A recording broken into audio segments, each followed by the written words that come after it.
Assalamualaikum warahmatullahi wabarakatuh. Saya Lutfa Umi Masruroh, NIM 302200123, kelas KPID. Dalam kesempatan kali ini saya akan menyampaikan kritik saya terkait makalah dan presentasi yang disampaikan oleh teman saya Iza Mahendra terkait materi media equation theory atau teori ekuasi media.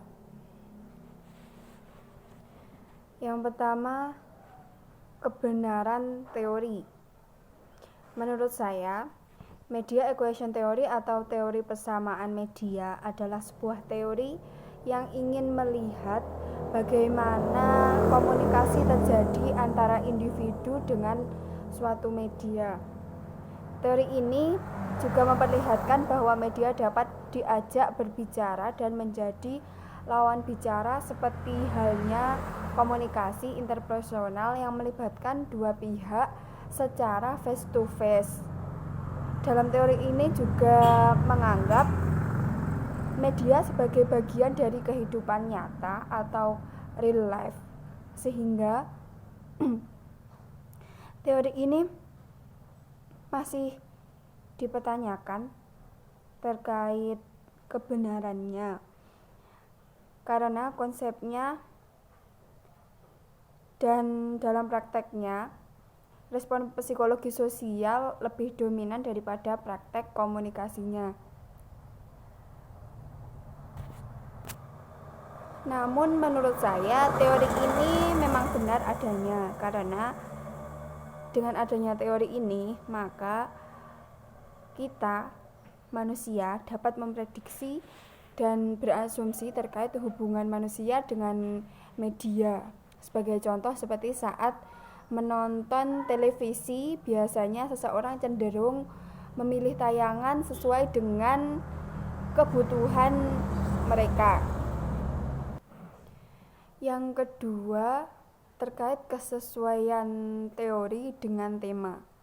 Menurut saya, kesesuaian teori ekuasi media atau media equation theory yang disampaikan dengan tema sudah cukup sesuai, tetapi seharusnya pembahasan materi juga lebih diperhatikan agar penulisan makalah dengan penyampaian materi tidak rancu.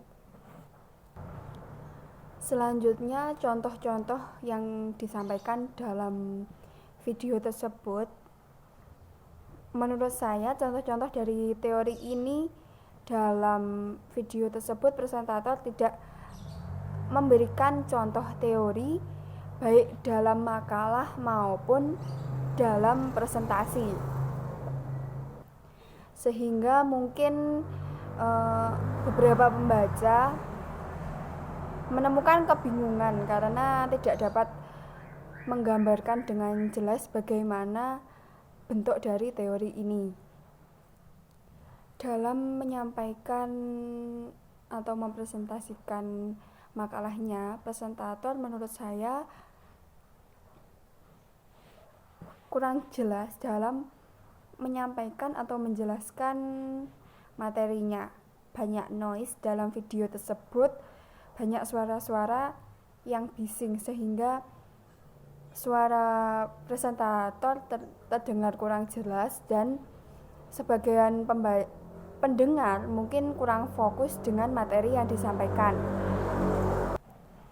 Selanjutnya saya akan menyampaikan sedikit tambahan dari saya mengenai materi yang disampaikan oleh pemakalah atau presentator materi media equation theory. Dari saya, media equation theory atau teori persamaan media merupakan teori yang ingin menjawab persoalan mengapa orang-orang secara tidak sadar dan bahkan secara otomatis merespon apa yang dikomunikasikan media seolah-olah media itu seperti manusia. Berdasarkan asumsi teori ini, media itu diibaratkan seperti manusia, sehingga teori ini memperlihatkan bahwa media dapat diajak berbicara ataupun berkomunikasi. Media bisa menjadi lawan bicara individu seperti dalam komunikasi interpersonal yang melibatkan dua pihak secara face to face. Contoh kasus yaitu teori ini akan menemukan kebenarannya jika digunakan untuk mengamati aktivitas di dalam perpustakaan. Banyak perpustakaan yang saat ini memanfaatkan komputer, suatu fakta yang tidak pernah kita bayangkan sebelumnya. Jika sebelumnya kita mencari katalog secara manual, misalnya dengan mencari daftar buku di laci kecil perpustakaan yang berisi daftar singkat mengenai sebuah buku, dan jika kita bingung akan bertanya pada petugas perpustakaan, saat ini semua itu sudah diatasi dengan komputer yang disediakan di perpustakaan. Komputer akan menjawab semua persoalan kita yang berhubungan dengan perpustakaan secara umum dan buku yang disediakan secara khusus.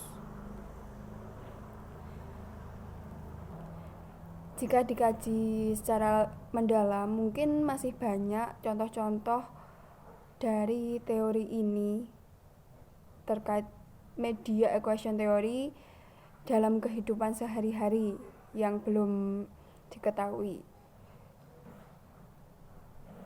Jadi mungkin nanti dari pemakalah dapat menyampaikan contoh-contoh terkait teori ini berdasarkan kehidupan sehari-hari. Seperti itu. Dan yang terakhir, kritik serta evaluasi dari saya untuk presentator atau pemakalah.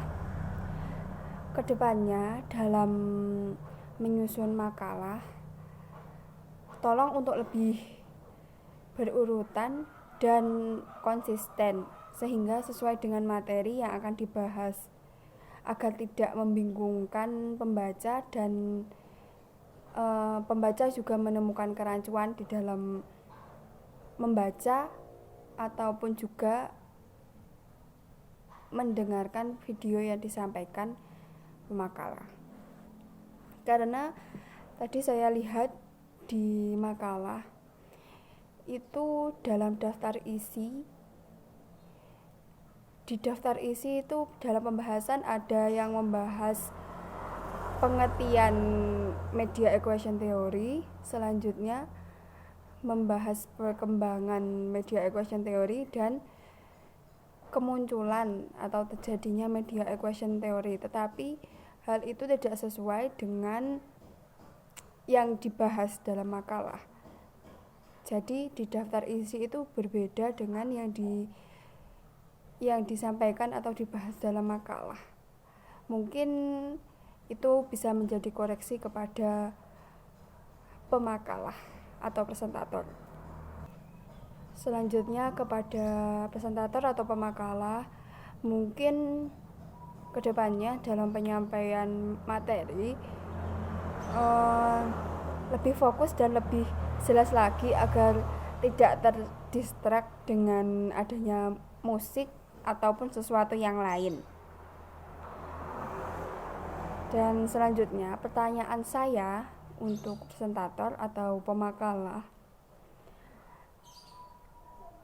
apa yang dimaksud dengan aktivitas elektronsepalogram atau yang disingkat sebagai EEG, dan tolong dijelaskan kembali terkait sejarah perkembangan dan kemunculan teori media equation theory. Karena di antara di makalah tadi saya lihat belum ada, jadi mohon untuk dijelaskan kembali. Mungkin itu ya dapat saya sampaikan, yang dapat saya kritik. Semoga makalah atau presentator dapat memakluminya dan menjadikan apa yang saya sampaikan ini sebagai koreksi untuk kedepannya, sehingga kedepannya presentator atau pemakalah dalam membuat dan menyampaikan materinya lebih diperhatikan lagi dan lebih baik lagi. Sekian dari saya. Apabila ada kekurangan dan kesalahan, baik perkataan yang menyinggung atau apapun, saya mohon maaf yang sebesar-besarnya. Akhiran, wassalamualaikum warahmatullahi wabarakatuh.